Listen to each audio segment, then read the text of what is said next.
Very intriguing.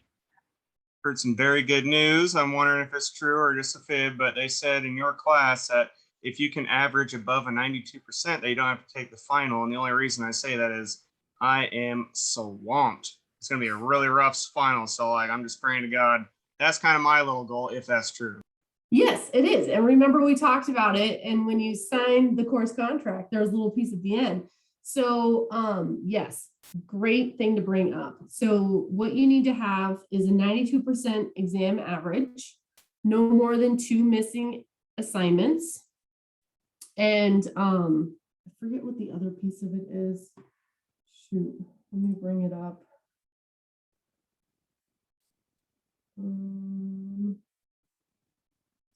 Hold on one second.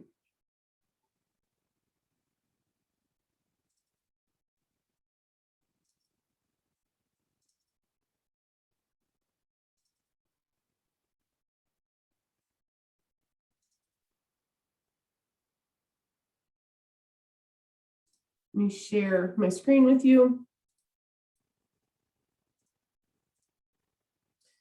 So you guys signed this course contract, but I did it as a Google form instead of you guys actually signing the paper, but it says all the same thing. But here, Luke, this is what I'm talking about. So all homework is completed on time with a minimum grade of 90%, no more than 2 absences, a minimum exam average of a 92%, and then you still have to complete the final test review.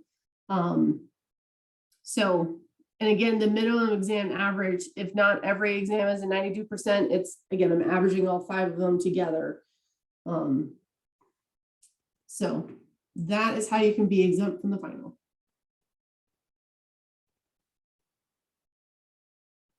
All right. That'll obviously come back. We'll see that some more before we get to that point in the semester. But it's coming. It's week 11. Oh my gosh. It is coming very quickly, which is nice, but also terrifying because I just keep thinking about everything that I have to do. And I'm like, I'm not ready. But, all right. Hold on one second. Robert, I'm just marking that you are on campus. I take it nobody else is on the campus or either campus anywhere. Obviously not with you, Robert, but anywhere else. Okay. So 4D is about what we call standard form. And standard form is when X and Y are together on the same side of the equal sign. And the nice thing about standard form is it makes it really easy to find what we've talked about as our X and Y intercepts. So the X-intercept, or excuse me, the Y-intercept is the point where the graph crosses the Y-axis. The X coordinate of the Y-intercept is always 0, which means it has an ordered pair of 0 and then some Y value.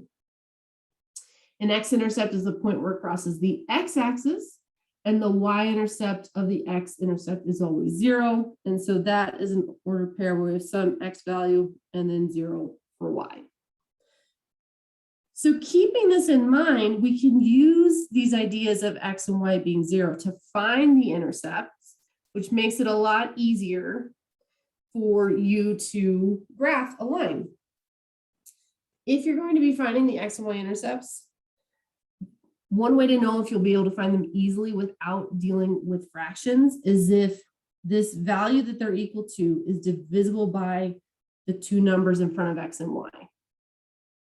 So if you have that, which in this situation we do, I've got 2 in front of the X, 4 in front of the Y, both of which divide into 20.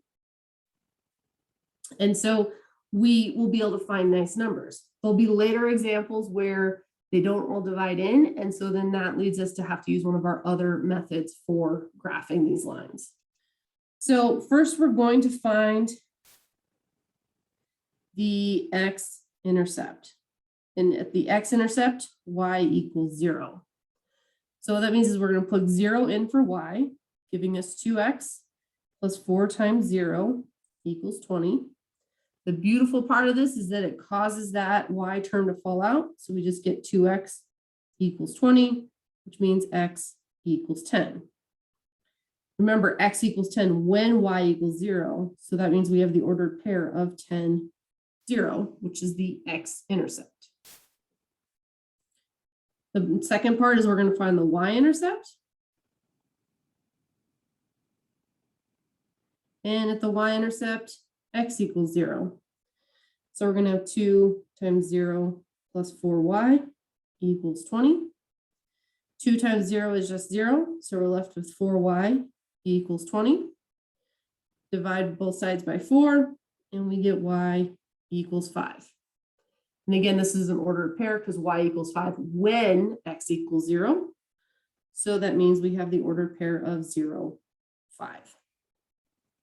We now can graph the line. Again, a line, you only need 2 points to graph it. So our first ordered pair, 0 or 10, 0. We go horizontally to 10 on the x-axis. We don't go up because it's 0 for y. Our other ordered pair is 0, 5. So we do no horizontal for x, but up to 5 on the y. And those 2 points allow us to draw the line. Again, this is a really nice tool if the number it equals to, the C term, is divisible by what the numbers are for A and B. Okay. So I want you to try number 2.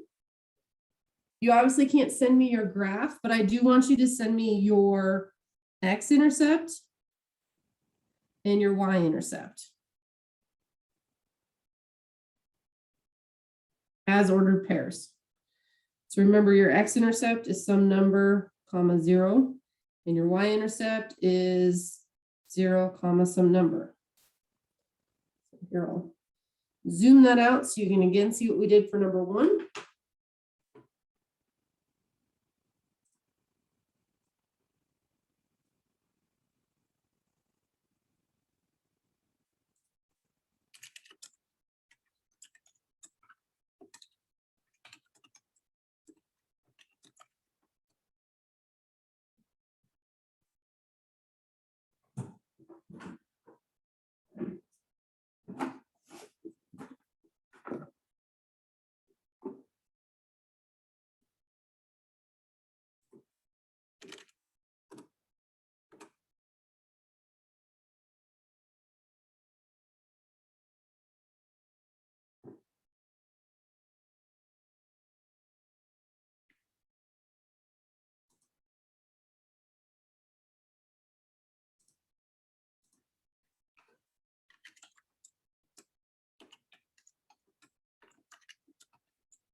Okay, so if I'm plugging 0 in for y, that means I'm going to have x plus 3 times 0 equals 6. 3 times 0 causes it to drop out. So then I'm just left with x equals 6, which means we have the ordered pair 6, 0. For the y-intercept, I'm plugging 0 in for x. So I have 0 plus 3y equals 6. That causes the x term to drop out, leaving me just with 3y equals 6. Dividing by 3, I get y equals 2, which is then the order pair 0, 2. Graphing these numbers, 6, 0 is going to be right here. 0, 2 is right here. And then we can just graph our line.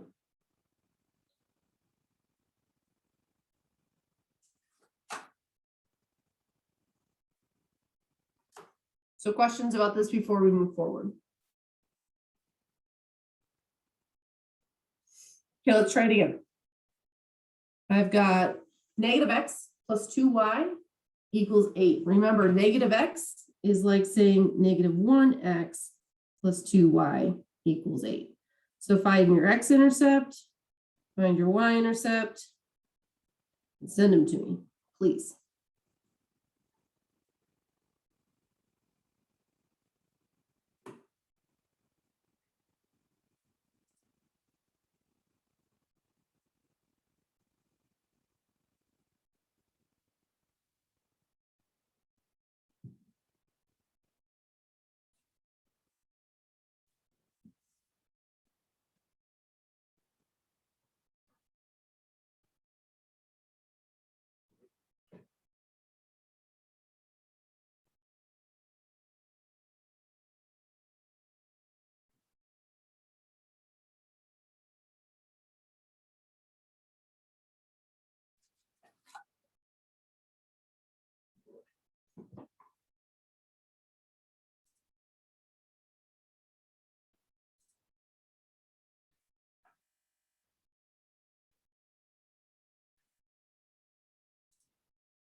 Okay, so for the x-intercept, remember, that's where we let y equal 0. So letting y equal 0 means we have negative 1x plus 2 times 0 equals 8. Negative 1x, the 2 times 0 is just 0, so it drops out. So negative 1x equals 8, which means x equals negative 1. Nope, just jokes. Said it out loud even as I was doing it. 8 divided by negative 1 is negative 8. So again, we have the order pair negative 8, 0. For the y-intercept, x is equal to 0 there. Again, so it's the opposite value that's 0. Plugging this in, I'm going to have negative 1 times 0 plus 2y equals 8. This leaves us with 2y equals 8 or y equals 4, which again is the ordered pair 0, 4. Graphing these, negative 8, 0 is going to be right here. 0, 4 is right here. So we end up with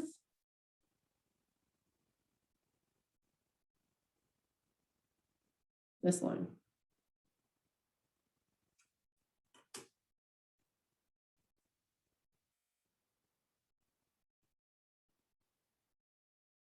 Okay, so go ahead and do number 4.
Okay, so for the x-intercept, that's where y equals 0.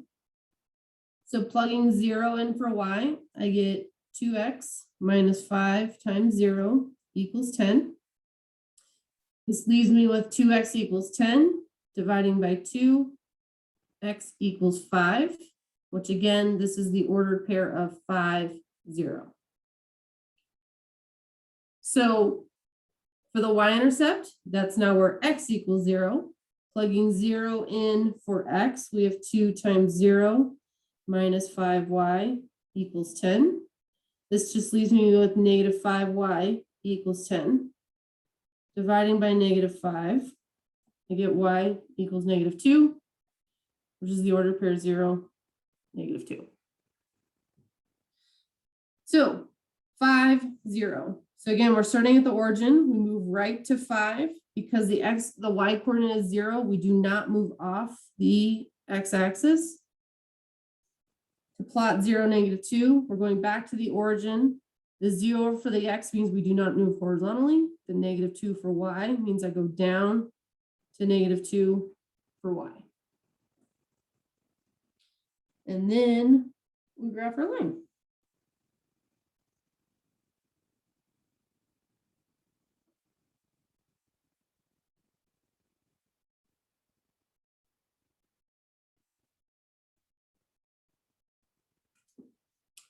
Okay, so let's look at the next one together. I have 3x plus 4y equals 0. So let's say I want to find the x-intercept. Well, for the x-intercept, y equals 0. So if I plug 0 in for y, I get 3x plus 4 times 0 equals 0. 4 times 0 is just 0, so I end up with 3x equals 0. Dividing by 3, I end up with x equals 0. Well, remember, for the y-intercept, that's when x equals 0. So we have come up with the origin, which is both our x and our y-intercepts, which means this is an example of a problem that we can't solve using this method. Or when I say we can't solve it, I mean we can't graph it. So then we need to think about what are our other methods we have for graphing. So we know that we can plug values in. We also know we can isolate y and write it in slope-intercept form, which is the method that I would suggest. So we take 3x plus 4y equals 0, and we subtract 3x from both sides. I end up with 4y equals negative 3x. Dividing by 4, I end up with y equals negative 3/4 x. Now remember, there's nothing written on the end here. When there is nothing written on the end here, we assume the intercept is the origin. So we would use that as our first spot to graph. In order to get to our next ordered pair, we use our slope. Our slope here is negative 3/4, which means we're going to go down 3 and right 4. So from our origin, we go down 3, right 4, and that gives us our next spot. If you need more to graph by hand, you can go down 3 and right 4 again, give you some more positions.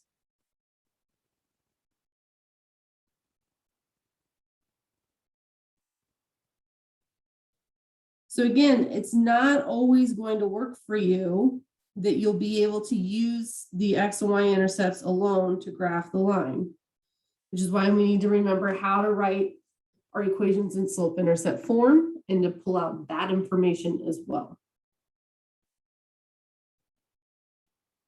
Questions about number 5, because that is a tricky one. So before we move forward.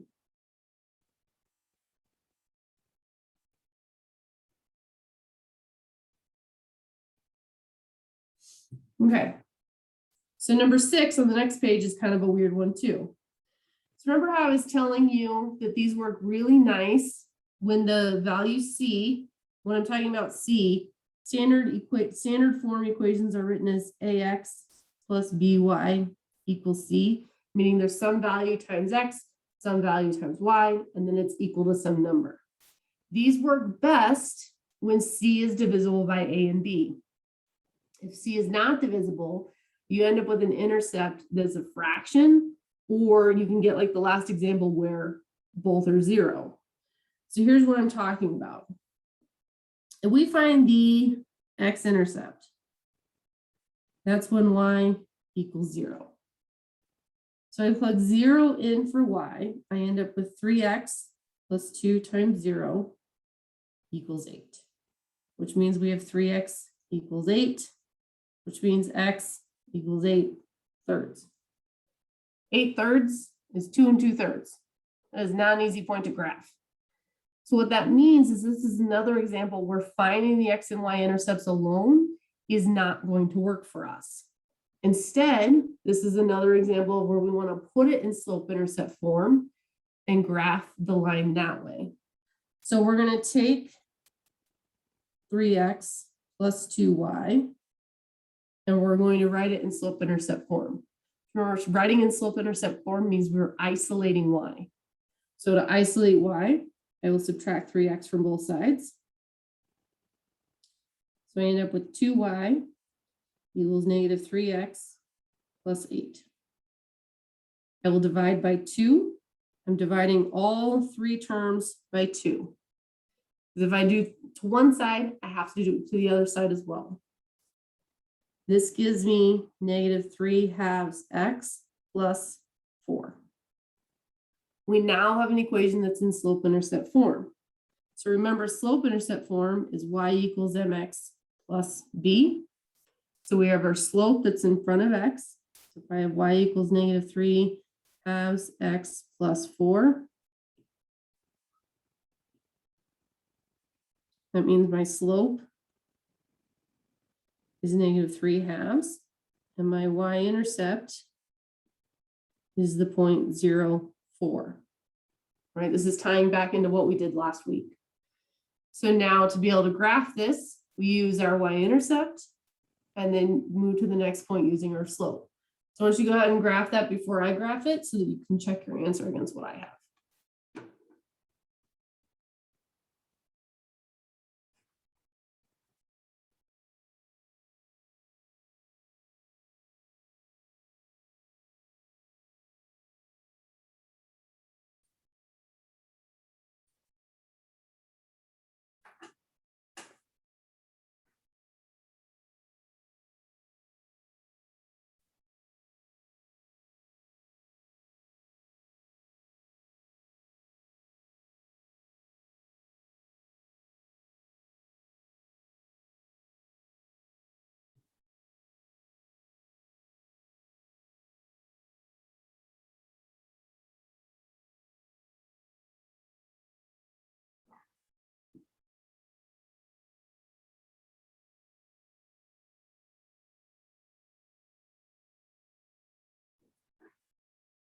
So our y-intercept is 0, 4. So starting at the origin, that means I don't go horizontally at all. I just go up to 4 on the y-axis. Using my slope, I'm coming down 3 units and then moving right 2 units. So again, down 3, right 2. So again, if you need to use another spot, we're going down 3, right 2. Down 3, right 2. Again, you only need to plot this many because it's easier when plotting by hand. We can see that our dots are all in a line. When using my math lab, right, you only need 2 points because it has you pick the first and then the line goes all over the place and you got to pick the second one and then you draw your line. So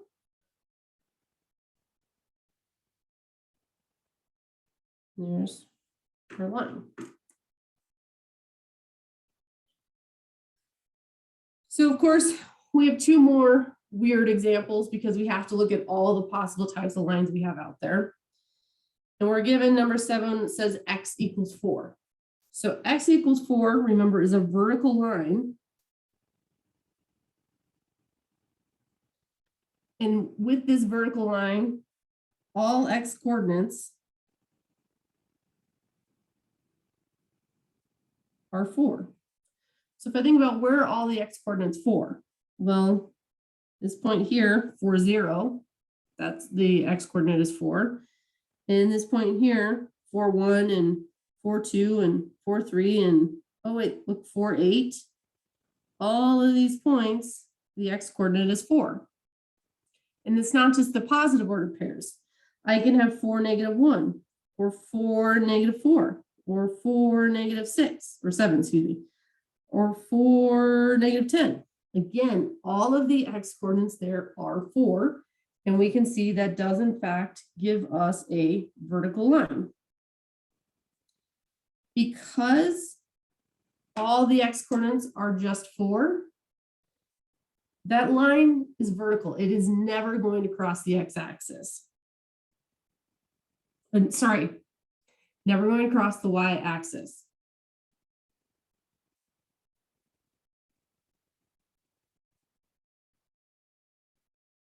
Is the horizontal ones the undefined ones or like the ones that are 0?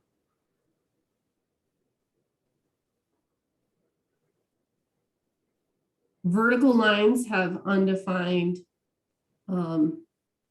slope. Oh, that's a vertical. Okay, never mind. Horizontal lines have 0 slope.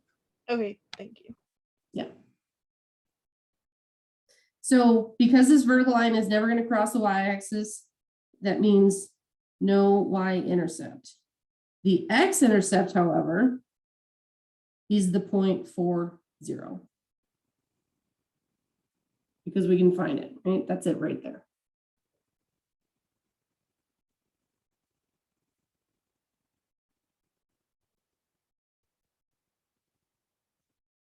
So now looking at number 8, we don't have x equals 4. We have y equals something. Y equals -2. So this is a horizontal line.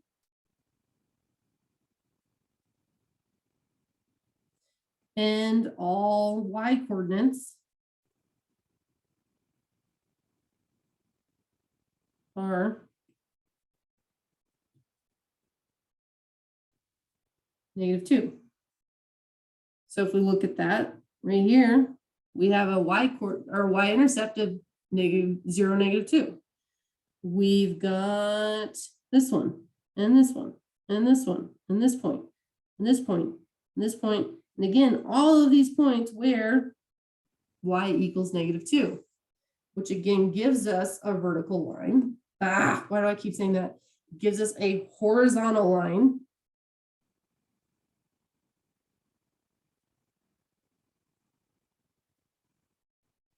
Okay. So, which means it's never going to cross the x-axis, which means it has no x-intercept. So the y-intercept is the point 0, -2. It's never going to cross the x-axis.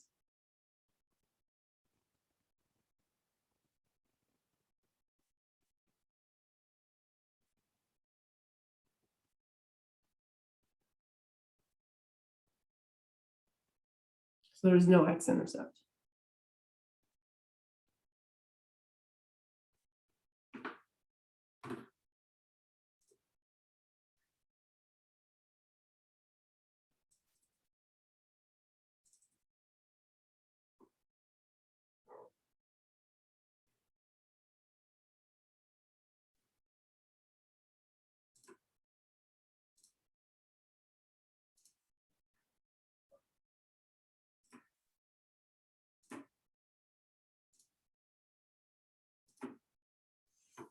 Okay. So questions about 4D before I move forward.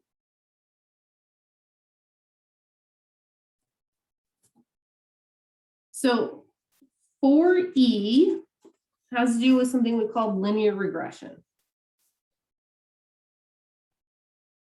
What is linear regression? Well, linear regression has to do with something we call curve fitting. And it's a process of fitting an algebraic equation to a set of data.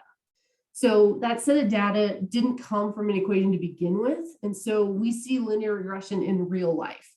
So this is really common, like in business models, where you're given a set of data and we want to discuss what the trend of that data is. And so we fit a curve to it in order to be able to predict what is going on with that data. So that if the set of data appears to be linear, a linear equation can be used to describe the data. And the line that best fits the data is often referred to as the line of best fit or the least squares line. In order to identify the equation of the line of best fit, we use linear regression. So if you move on from this class, you will use your calculator to find linear regression. In this class, we're just going to use Google Sheets to do it, okay? It's not going to be crazy. So for the first couple of problems, we want to determine if the data appears to be linear or not. So look at 1, 2, and 3 and write down if you think it's linear or not.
So looking at number 1, It does look like there's a linear sort of equate relationship here, right? I can kind of draw a line showing that we've got, so we would say that this is linear.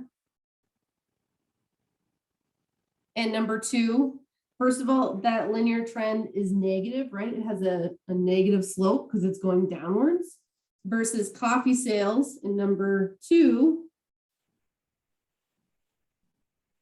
That looks to be increasing with each year. So it's going to have a positive slope. Again, linear. And number three,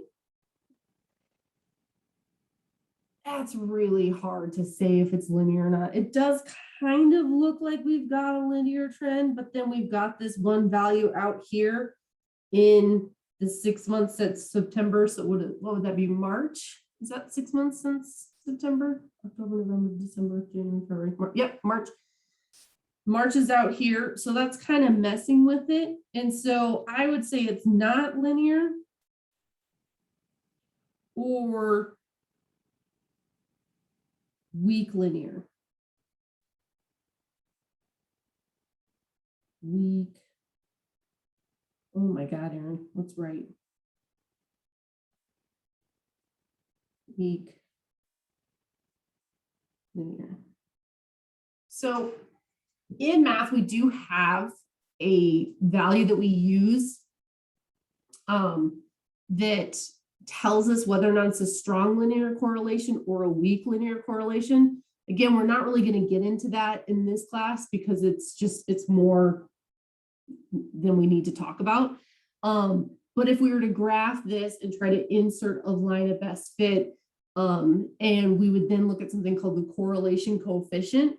And if that is very close to 1 or -1, that tells us that we have a strong linear correlation. The closer to 0 that number is, the weaker the correlation. So if we were trying to put a line, try to fit in a line to this data, we would either get there's no linear correlation or very weak linear correlation. But again, that's more than we need to get into for this class. So I didn't warn you ahead of time to create a Google Sheet for this. So we're going to do this one together today. And then I'm going to wait and do the second one on Wednesday when you have a chance to like build the Google Sheet and everything. So I want to split my screen of what I'm sharing with you so we can do this in one screen. So give me 1 minute to get this all kind of set up on my thing.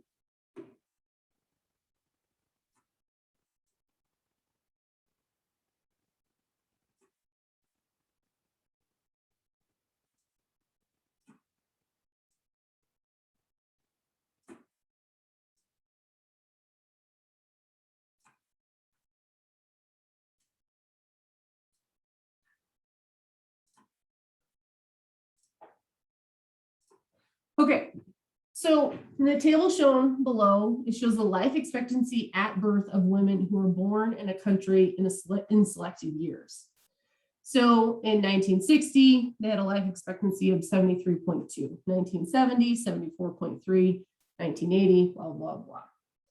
Part A says use Google Sheets to find a linear function that can be used to predict the life expectancy W of women. Let X equal the number of years since 1900. So X equals number of years since 1900, which means X equals 0 is the same as year 1900.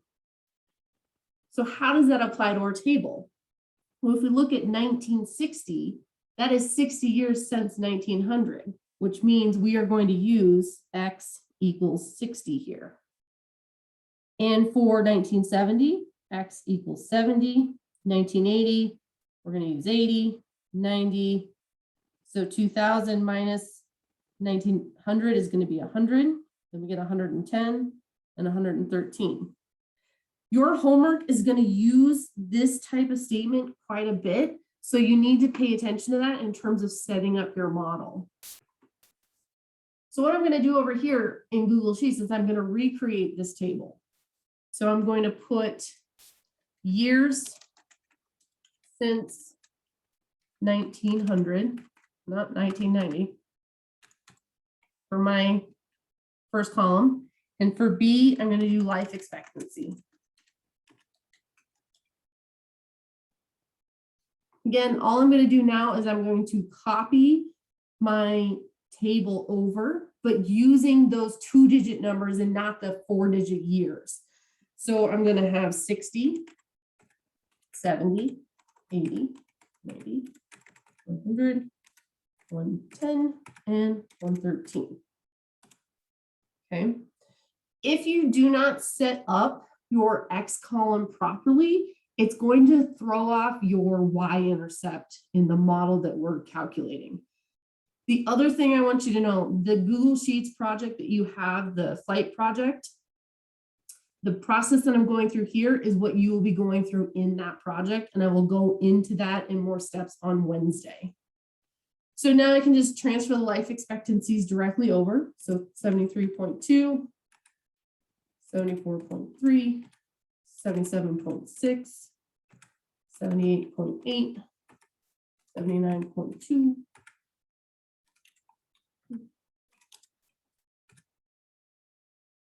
So I've created this table. If you want to make it fancy, you can put in, you know, all the bits, right? Oh, we want some borders. And maybe we'll wrap this text. I don't know, right? Like just do whatever you want to do. We're just doing this to get this done. So now what we need to do is we need to create a scatter plot first. Okay, so if you're thinking about what are my steps for doing this, we're going to create a table.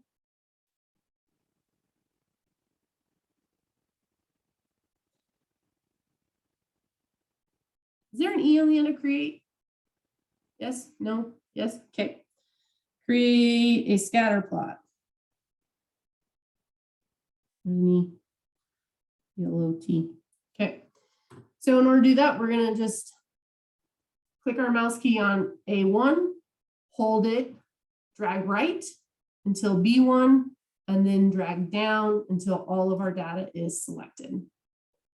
So from here, we're going to insert a graph.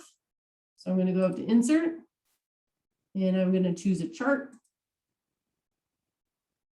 And it gives me an automatic thing. I didn't ask for a line chart. I want a scatter plot. So under chart type, we're going to choose the scatter plot instead. Okay. So,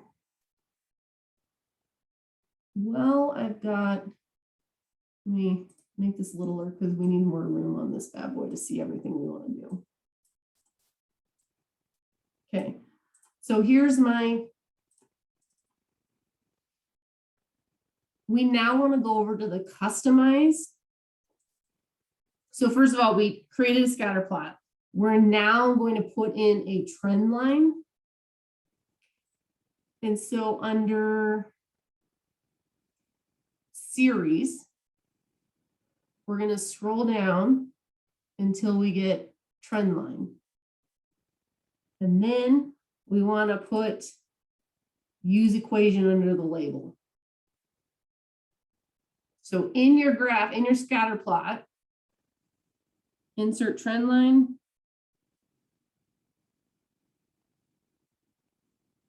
And well, what did I say we want to do? Is use equation for label.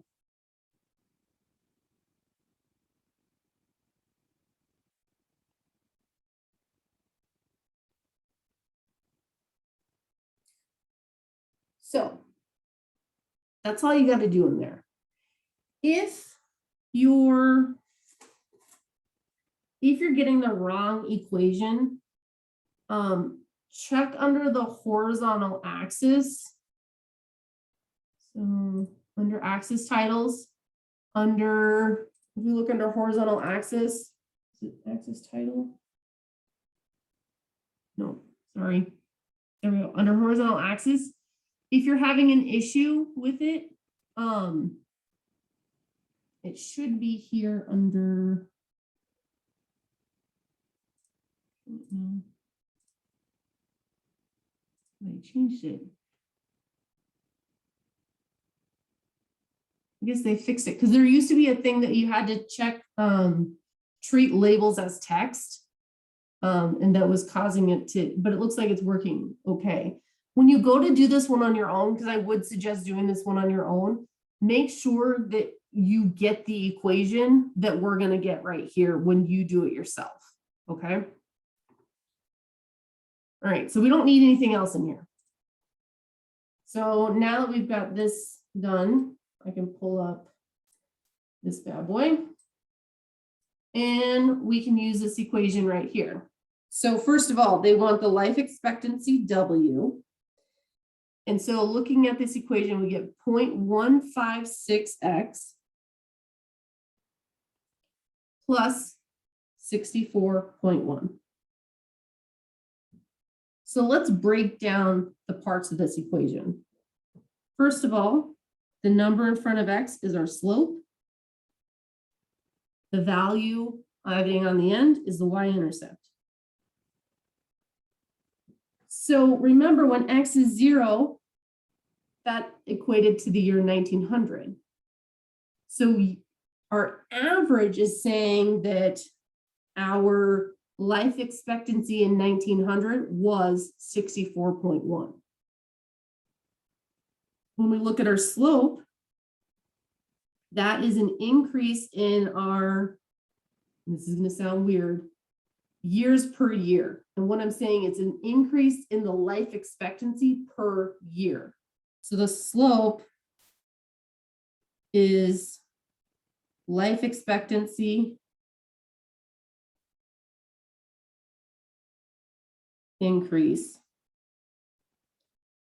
per year. Because time is our independent variable here, and the life expectancy depends on the year.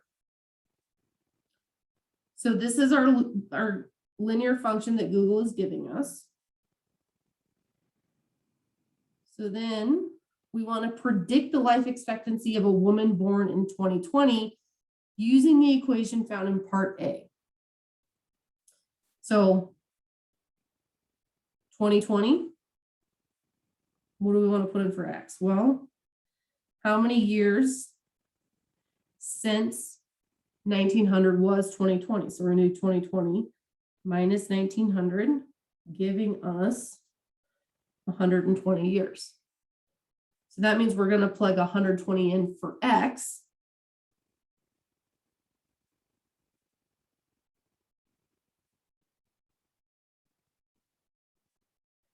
I'm going to let you finish calculating that.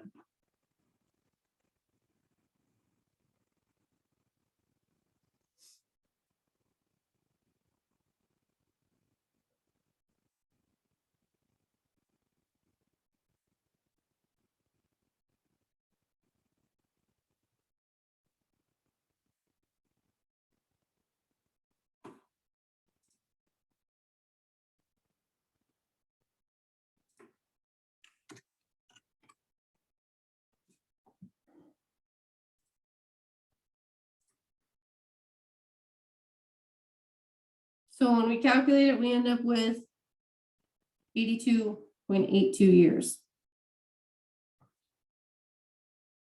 So it says compare that to the answer of 82.41 years, which was found using a different equation, but where E represented the life expectancy and T represented the number of years since 1990. So ours is slightly higher, right? But there's this idea of what we call extrapolation and interpolation. I know they sound like big, weird numbers. So extrapolation is where you're taking your set of data and we're looking outside of it. So we look at our data here. It's from 1960 to 2013. So I could easily have you predict the life expectancy of somebody in 1982, right? That would be interpolation. But if when we're looking at predicting the life expectancy for somebody in 2020, that's looking outside of our set of data. We are extrapolating And that is what we call extrapolation, because we're looking outside of the given set of data. Your model becomes less accurate the farther out you extrapolate. So with our model, we ended at 2013. It was using data from 1900. So we have a farther out look than what probably this was looking at with the starting year of 1990. So ours is a little bit higher. It's hard to say if we're more accurate or not, because really they're not that far off. They're off by 0.4, right? 0.41. But this does come into play when looking at, in business models, sales and things like that. So the second example we're going to do, we're not going to do it today because I want you to have a chance to build the Google Sheet for it. But if we go to the second page, we're looking at the number of Keurig coffee pods being sold each year. And there's a point where suddenly sales of those will become exponential possibly.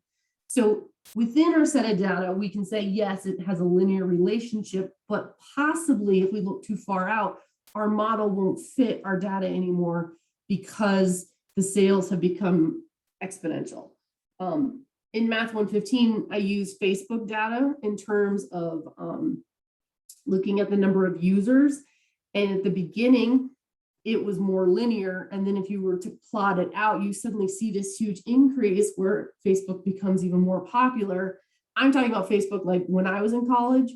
And so, or really it came out just like right after I left college. So in like 2006, the interest, because it was limited to college students only, versus now, or even like 10 years ago, when, you know, it was starting to get more popular without, you know, the mainstream. And then the number of users went exponential once it went worldwide, right? So those are the types of things to consider. Right now, we're just looking at as if these are all linear sets of data. But if we were looking at applications in other areas of your course study, that's how you would see it being applied. And it is possible to have quadratic regression and do an exponential regression and all these different types of models that will fit your data. It's not just linear, but we're focusing on linear because we're keeping it basic. So, questions for me? Did I just kind of scatter your brain? Too many things. So for Wednesday, I want you, actually I should reshare this, I apologize. For Wednesday, I want you to build a Google Sheet that has this data in it, okay? Pay attention to the fact that it is X equals years after 2009, so years since 2009. Think about how that applied to what we did in ours. If you want to go ahead and take a shot at doing the regression again, you can obviously go back and watch the end of this lecture and apply it. My expectation though is that you're coming to class with a Google Sheet that just has the table part in it, and then we're going to do the graph part together on the scatter plot, insert the trend line, all that business. But if you want to do it ahead of time to see if you've got the steps right, that's great. And then we're going to talk about your flight predictability project. So I highly suggest you review that before we meet as well. So that's going to be on page 159 in your notebook. And so we'll be talking about that on Wednesday. And then we'll be ending class by doing 4F, which is solving systems of equations. So we're going from single equations to now dealing to 2 of them, okay? One other thing to keep in mind, I am canceling class on Thursday. I am traveling to Seattle and I'm taking the day off. So I'm going to remove the requirement for everybody to do their 50 minutes this week. So don't worry about doing it because, like I said, I'm canceling class. So it's not fair of me to ask you to try to figure out some other way to get that time in when I'm the one who's removing that opportunity. So this Thursday, no class, and you don't have to do the extra 50 minutes. Obviously, if you have the opportunity to do the minutes and you want to go into the FMC, please feel free to. So just keep that in mind. So that's all I have, everyone. I want you to go ahead and think about 4E and try your hand at it. And I am going to now try to upload your written work and see if it takes. Who knows what's going to happen? Only time will tell. I have a question before you end class, though. Yeah. On number 3 in the homework, I can't figure out how to do it. Which homework are you talking about? What is it? 4C? 4C. Hold I- on, let me Supposed to go say- into my math lab so I can pull that up.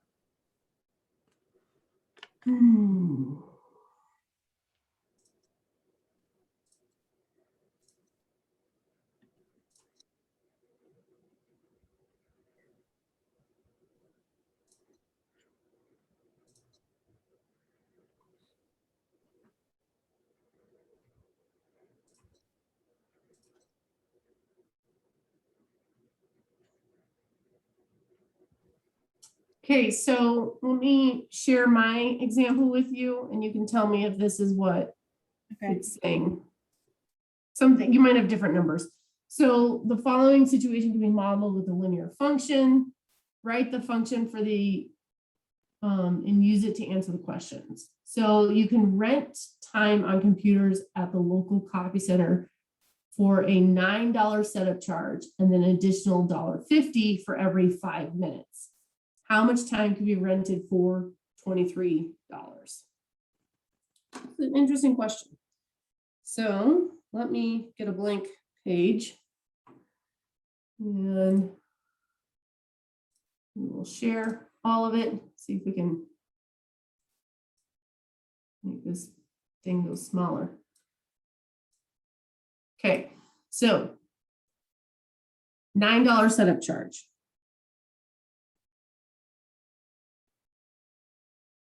Think of this as it will charge you $9 whether you use it 0 minutes or 1,000,000 minutes. That is our y-intercept. That's our b value. And then it's $1.50 for every 5 minutes.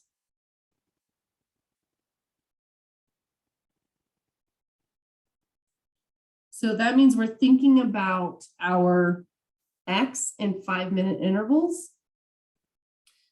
So it says independent variable is the rental cost R in dollars and the dependent variable time in minutes.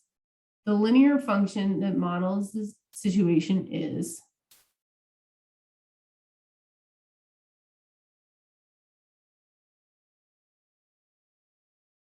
oh, you have to choose whether, oh my God, I was so confused there. So time is always independent, first of all. So you don't want to choose A, we want to choose B. Yeah. So the independent variable time in minutes and the dependent variable is your rental cost in dollars. So write the linear function. So what I'm going to say is that R is equal to 1.50 T plus 9. Which is always fun to see, because here's our issue. First of all, T is 5-minute intervals of time.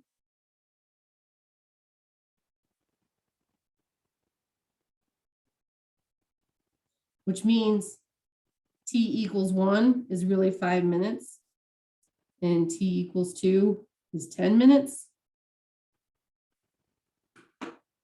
So I want, again, I'm just trying to see what they say. So the second part, would you plug that, I guess, the 23? Yeah, I was a little bit confused because. So they're having it where you have the 9 first, because they're saying it's your initial value.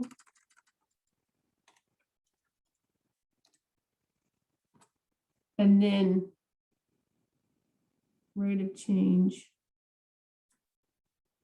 So if it's $1.50 for 5 minutes, that means it's 30 cents for every minute.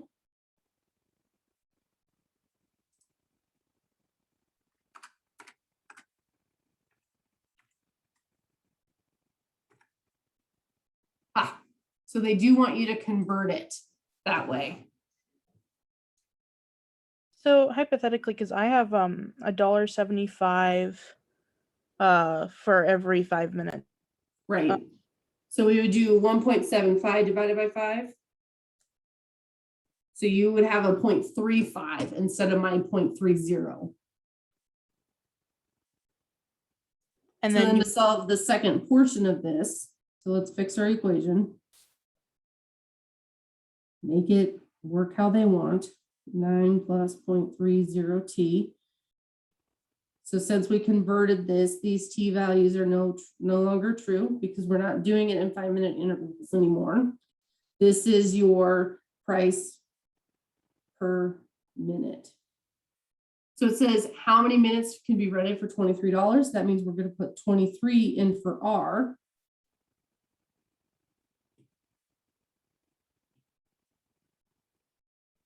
And solve for t. So we'd subtract 9, giving us 14 equals 0.30t. Divide by 0.30. So 14 divided by 0.30.